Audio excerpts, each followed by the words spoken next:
Welcome to the Growth Boss Podcast, where we seek out the secrets to high-performing campaigns from some of the smartest marketers in the world.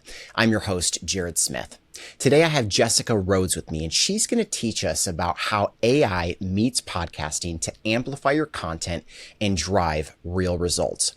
Jessica is the founder of Interview Connections, the world's first and leading podcast booking agency in 2013. Since its founding, Interview Connections has booked over 30,000 podcast interviews for over 800 clients. Jessica is passionate about helping entrepreneurs who feel like the best kept secret grow their business online through genuine human-to-human connection. The podcast interviews Jessica and her team have booked have helped their clients generate millions of dollars in sales, sell thousands of books, and transform countless lives. Jessica, thank you so much for being here today. Thanks for having me. Awesome. So talk to me. What is the secret to integrating? We'll start with AI, and then I really want to help people understand how they can grow their business through podcasting. But what has changed with, getting on podcasts over the last couple of years with AI? Oh my goodness. Well, AI is like this big wave that has come in, and it's this wave and this snowball that gets bigger and bigger. And what I've observed, being in this industry, creating this industry and seeing it evolve over the last 12 years is that there are really amazing ways that we can leverage this innovation to get more done, to create more content. And then there are ways that people are leveraging it that I think is missing the point and can potentially have really damaging impacts on their reputation, on their relationships, and their brand. So I'm excited to talk about both kind of the benefits of AI and how we can use it and the ways that you really should not be using it. Yeah, absolutely. Let's start with the benefits. What are some positive ways that you've seen people integrate it? Yeah, so AI is great at taking our content that we've already created and then turning it into different pieces of content. Because, think about it, when we go to ChatGPT, the reason it's so helpful is that it's just scraping the internet for the information that's already out there. So it's not like creating new content. It's just repurposing and writing and giving you an answer based off of what the internet already has, based off of what a real human has already written. So the way you want to use AI is to actually take let's take a podcast appearance. If we were to transcribe this with an AI tool like Otter or something like this, and then give that transcript to ChatGPT and say, can you find me the best quotes? Can you write several blog posts from the content that Jared and Jessica talked about in this interview? It's taking our human thoughts and then just leveraging the technology to turn it into another piece of written content. You could do the same thing with the video portion. I use a tool called Opus, and in the not so distant past, I would be in iMovie and manually clipping where I wanted the clips to be. And now I can just put the whole video into Opus. And within 15 minutes, it's got all of these clips that I can put up onto social media. So it's really, I encourage entrepreneurs to use it as a way to leverage their time and to repurpose, but not to replace the actual creation of the content. Absolutely. I love the way that you summarize that right there. So how about the cons? What are the ways that AI can get us in trouble? Yeah. So what I've been seeing really just recently is people are using AI to actually get themselves booked, to write the pitches, to send the pitches, and to kind of replace the human element of podcast guesting. I mean, the reason I love podcast guesting is the relationship with the host. It's building relationships. It's really looking at the show and deciding would this be a good fit for me? Would I be a good fit for this guest? It's the human touch of it all. And that's what I see. I'm a podcast host myself, and that's what I've noticed with podcast hosts that interview me. They like the human element and the relationship. And so what I strongly discourage is trying to replace that human connection with AI. And it's so tempting, right? And I've seen people comment on my post, you're right. I've totally used ChatGPT to write my pitches. And I'm not saying you can't have ChatGPT review what you're sending, because you can get good feedback, but just be very careful not to go on that slippery slope of saying, but it could just do it all for me, because podcasters know when something is written by AI. I mean, I know it. If my team drops up a marketing email, I'm like, let's make this less ChatGPT, because I can tell what ChatGPT, I can tell. 100%. You can tell. I love it. So as somebody who's been in the industry for a really long time, I'd love to be able to dig into the process that you go through to help lesser known, little known entrepreneurs gain more notoriety, more authority in their niche. Let's start kind of at the beginning. Let's say I was coming to you and I'm like, listen, Jessica, I want to get my book out there, or I want to get my services out there, or just my name. I want to build up a personal brand. What's the first step that you would walk me through in that process? Yeah, I love this question because lesser known entrepreneurs are my favorite clients to work with. Like, people come to us and they're like, oh, you've been around for a long time. Like, you must help the big names. I'm like, I prefer to not work with the egos. I actually really like the lesser known entrepreneurs that have a solid business, but aren't yet super well known. And the first step is really just starting to build that footprint. Like, the footprint is small and tiny. Let's place it in the ground and let's start to grow it. And so it's number one, it's the basics of like having a home base on the web, having a website, having a personal brand website. I mean, there's so many successful entrepreneurs that are like, yeah, I've built an incredible company. I don't have a website because I have all these clients offline. And so the first step is just start building your presence online, get that virtual storefront up, that website that has your photo, your bio. Start to think about, what do you want to be interviewed about? What are your areas of expertise? How do you want to be known? Like, the first couple steps is just like, let's start building and crafting your personal brand, because even if you have like a B2B company or a service you're promoting, hosts want to interview a human. Yeah. Like, if my team had come to you and your team, Jared, and we're just like, we would like to pitch interview connections to your podcast, you'd be like, what? Like, right. Who am I going to interview? There has to be a human behind it. Yeah, absolutely. And how important is kind of differentiation in that process? And I'll use me as an example.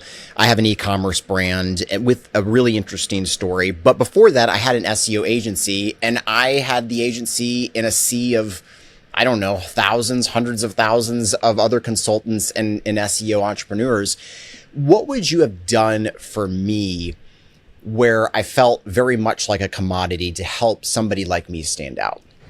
Yeah. And that's, having like an SEO agency, it's really building the personal brand of the founder or the CEO or, the CMO. You can kind of, different companies choose like whoever that face of the company is going to be, but getting you on podcasts as a guest at that point to humanize the brand.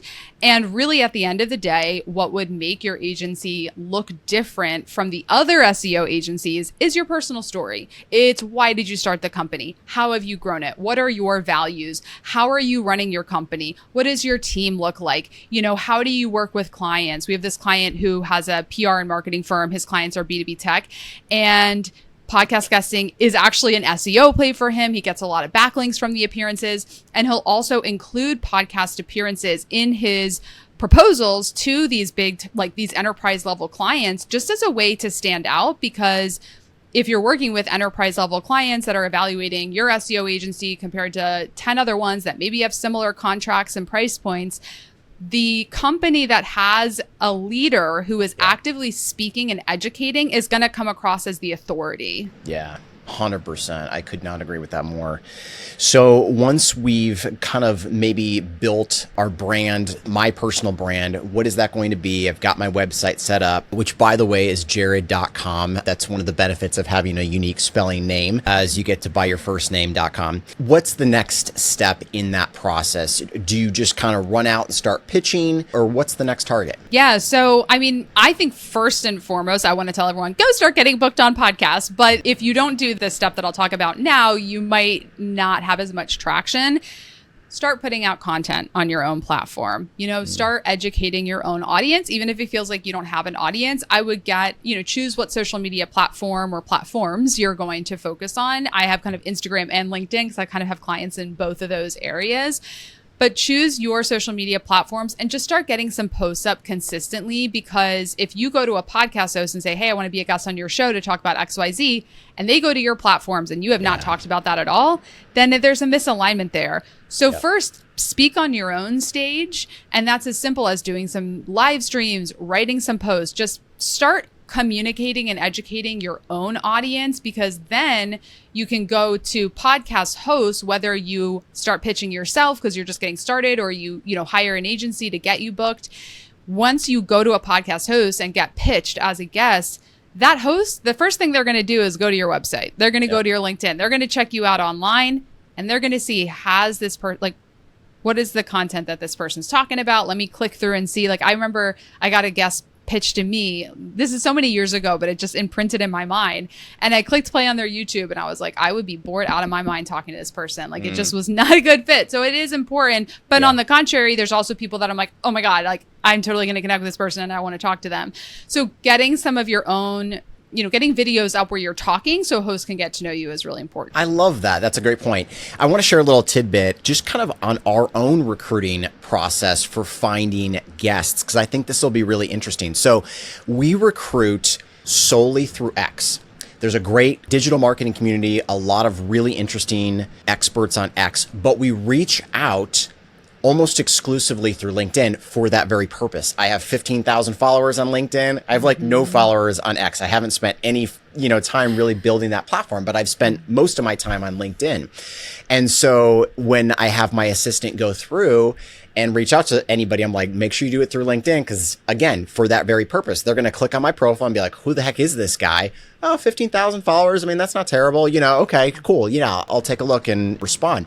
And we have a very good, I would say, success rate of pulling really bright people in the show that are already sharing great stuff online, generally on X, reach out on LinkedIn, and that's been our flow, and it's worked really, really well. Is there anything else that you feel like I'm maybe missing in that process? I mean, I really just want to emphasize and piggyback on what you just said, because there is a lot you can do with a finely tuned social media profile. Obviously, it takes time to build up your following, but my team and I, we evaluate people's personal brand on a daily basis, because when someone books a call with us, we have to decide, like, could we actually book them? And so we're looking at people's websites and social media and kind of auditing it every single day.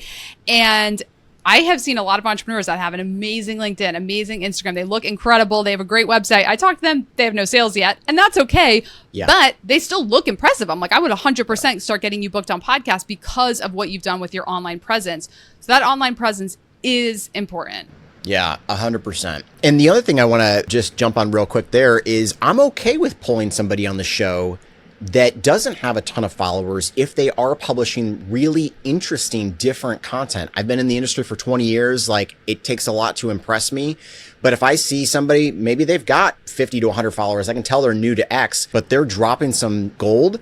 I'm like, I don't care. I mean, clearly you know what you're doing. You just haven't spent a lot of time building up your presence, which is kind of like me. I'm newer to that game, even though I'm not new to digital marketing. So I would hope that that doesn't discourage people just because they don't have a ton of followers to get out there, start posting, get your name out. And as long as you're producing some good content, you're going to get the eyeballs. Yeah, I found LinkedIn to be such a great platform to grow on. I have grown my following faster on LinkedIn than any other platform, and I've been in business for 12 years. But once you, and I would like to say, just because we're talking about AI and now we're talking about LinkedIn, my just genuinely written content, not content that I've had ChatGPT write, does way better. I mean, I've had posts go viral on LinkedIn and I'm like, oh, I just wrote that off the cuff. So exactly. LinkedIn does very well with personal content.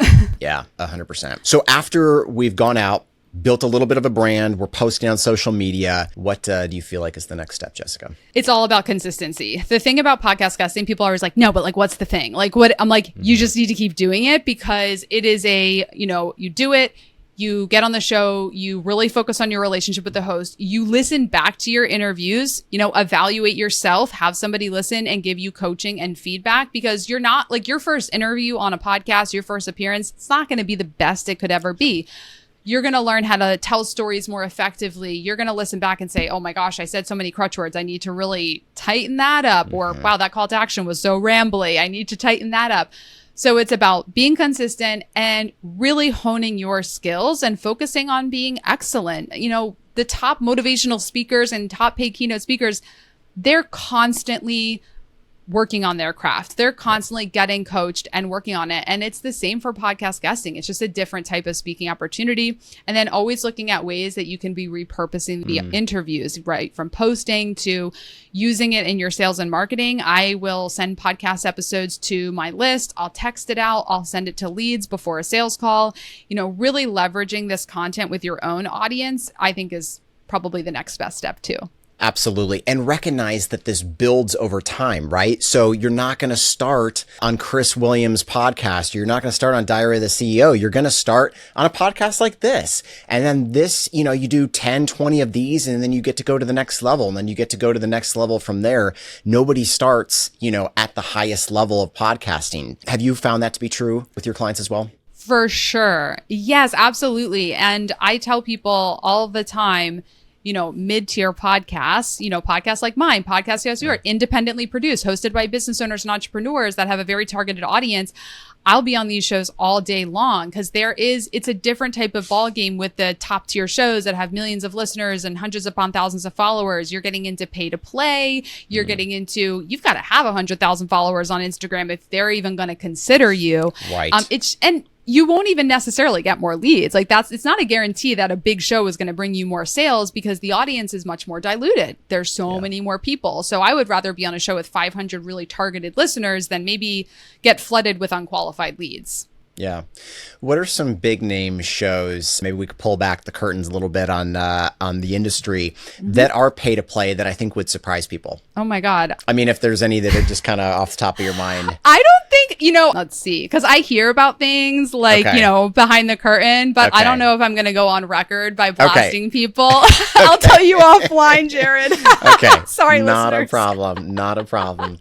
Totally understandable. You know what? One person I will say, because I don't care what he thinks of me, because he will probably never listen to this. We're going to throw one person under the bus.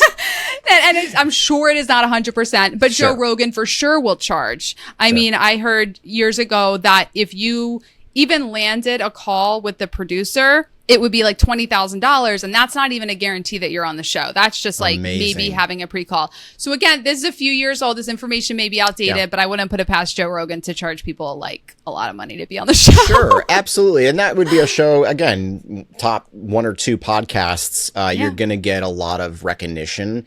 Yeah. And if you're at a point in your business and you've done tons of smaller podcasts and your business has grown and you can afford it, I mean, that could be a great way to level up. So I've done a lot of pay to play, not podcasts in my life, but other, pay to play opportunities that have ended up being incredible. So yeah, you just kind of got to weigh it out and determine if the ROI is going to make sense for you. Yeah. And I'm not pay to play. I'm not against pay to play, period. Like I have done pay to play with like a live speaking opportunity where I've sponsored the conference and then included in my sponsorship, you get to speak on this stage. 100% I'm going to do that. The thing I like about that is it's fully disclosed. Hey, this is the stage with the sponsor speaking. So everyone knows it. The thing that I don't love about the podcast pay to play is it's still very unregulated. There's not a lot of disclosure happening to the audience. And that's where I feel a little bit funny about it. But I know that this is just a new industry and eventually I'm sure there will be more visibility there. Yeah, absolutely. On that topic, what have been some of the best ways and maybe some of the lesser known ways that you've grown your business? Obviously, you're on podcasts all the time. That's what you do. You have your own podcast. You're posting on LinkedIn. Are there other things kind of like the conference sponsorship that have worked out well? Did that work out for you? Yeah, so the sponsoring conferences was something that was really good for us in the beginning. I would say in years 2 through 5, sponsoring conferences was really good. It started to not work out so well. Well, then we got hit with COVID. We went back to it. It just didn't work well. So we've cut conference sponsorships. It's just not a great ROI for us. But the thing where you get about 40% of our sales from the live launch method. So we run meta ads to a podcast guesting masterclass. It is a 4-day, each day is a 1-hour training session on Zoom. It's free. We teach, we give a ton of value. There's a limited time where they can watch the sessions. We pitch the service and 40% of our sales come from that strategy. I love that. Can we dig into that real quick? So do they have to pay to attend the series? It's totally free. That's free. Okay. Yeah, we get about 2,000 people registered every time. We spend about, I know you like data, so I can tell you. We're at about almost $25,000 a month in ad spend to promote this podcast guesting masterclass. People come into our list to attend this masterclass. I mentioned a few minutes ago, we evaluate every single person who comes into our world. So we're evaluating to say, okay, this is a qualified lead. This person's unqualified. They can still attend. We're just not going to put personalized attention to nurture them if they're unqualified for our service. And so we have a whole system set up where they're getting texts and emails and DMs to make sure they attend because people don't attend. They don't tend to buy. Right. So we're DMing. There's a whole nurture system in place there. And then they're on our email list because a lot of people register. They forget they registered, but then they're getting our emails. So it's really more than 40% of our sales come from this because that's just the people that buy during the masterclass. We have people that book consults and buy months later or even years after, but that's how they came in. I love that. That's super cool. Yeah. That is awesome. How many of those do you run a year? We run them every 6 to 8 weeks. So it ends up being 10 of the 12 months of the year. We don't run it typically in July. We don't run one just because it's like the summer, slump when everyone's on vacation. And then November, because then December has typically been our biggest month. So we kind of ramp up for a big one. And I want to give full credit. Kelly Roach is the person who coined this live launch method, and she's who we learned it from. So I just like to give a shout out where credit is due. Absolutely. And for anybody looking to do that in their own business, they should definitely check that out. Yeah. Awesome. That's super cool. So going back to booking podcasts, what do you feel like, Jessica, separates kind of the top 1% of your clients that you've worked with? So your eight best clients of all time, what did they have in common that the others did not? Number one, they commit to this long term. Very, very small percentage of entrepreneurs will stick with any marketing strategy beyond a few months. A year feels like an eternity for people to commit to. Our clients, like on our case studies who have the biggest, ROI, they're people that came in and they worked with us for multiple years, because it's not a one and done, like, oh yeah, I got on some podcasts. And some people get those quick wins and that's great. But the people that commit to it long term. And number two, they have a solid business infrastructure. They know that if I speak, people want to work with me, because if I speak, they'll come to my website, they'll opt in, they'll go on a call. Like, they have a solid sales funnel in place. Like, I've talked to people that they know they want to speak, they want to be on podcasts. And I'm like, great. What does your sales cycle look like? What's your lead magnet? What's your nurture sequence? What's your pricing and packaging? And they're like, I'm not totally sure yet, and those are a little bit tougher. There's still benefits in being on podcasts with the people that are like, I have a solid business, I just need to speak. Great. You're going to do great. Yeah, 100%. So for somebody who's doing this for a couple years, like approximately how many podcasts would they be on over a period of a year or 2 years? Yeah. I mean, we have clients like our client, Dr. Jolie, she does about 30 to 40 every single year. And then we have clients that will do 30 or 40 or 50 in their first year or two. And then they'll taper off and do like 10 to 20 a year just to kind of like be sustainable, but not necessarily need to go on this huge tour every single year. And do they see the best results, sticking with you for years because they're tiering up in that podcast world where they all had to start kind of at the bottom and work their way up? Or is there, they just weren't a great speaker, and after a year of doing this, they're a phenomenal speaker and, just generating more business that way? What do you feel like is the secret there? Yeah, a lot of people think that, okay, I'm going to start small and then work my way up to the bigger shows. And sometimes that happens. Sometimes you do get opened up to bigger shows. But a lot of the clients that I'm thinking of that have worked with us for 5-6 years and done really well, they're still on mid-tier podcasts. It's not like they go up to bigger size shows. They hone their message. They become more confident. They're probably also making investments in other forms of marketing that are building up their online presence so that the podcasts are that much more effective. Our client, Dr. Jolie, that I mentioned, like, we still get her on solid mid-tier shows, but she's had traditional media opportunities just reach out to her because of all of the podcasts she's done. So like, NPR, Vogue, The Atlantic, New York Times, like these are all of the publications that when they were looking for an expert on jealousy, because that's what her PhD is in, they Googled and found her because she's got hundreds of podcasts about the topic of podcast appearances. Totally makes sense. I love it. Is there anything else that you feel entrepreneurs need to know before they dive into the world of podcasting? It is a slow burn of a strategy. I definitely have the wins of like, this person got this many sales. As business owners, we all have the big testimonials. But what I really want entrepreneurs to know is that this is a slow burn. It's a top of funnel brand awareness strategy. I leverage it myself. I go on multiple podcasts every month, but I don't necessarily have tons of leads that are booking consults and signing up right away.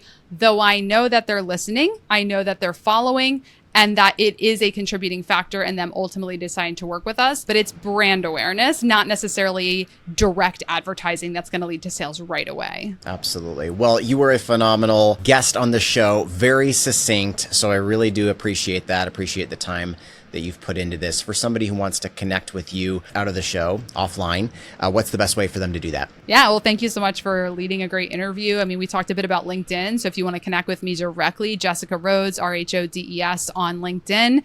I do a lot of posting there. And then if you want to book a call or talk more about our service, it's interviewconnections.com. Amazing. Thanks so much again.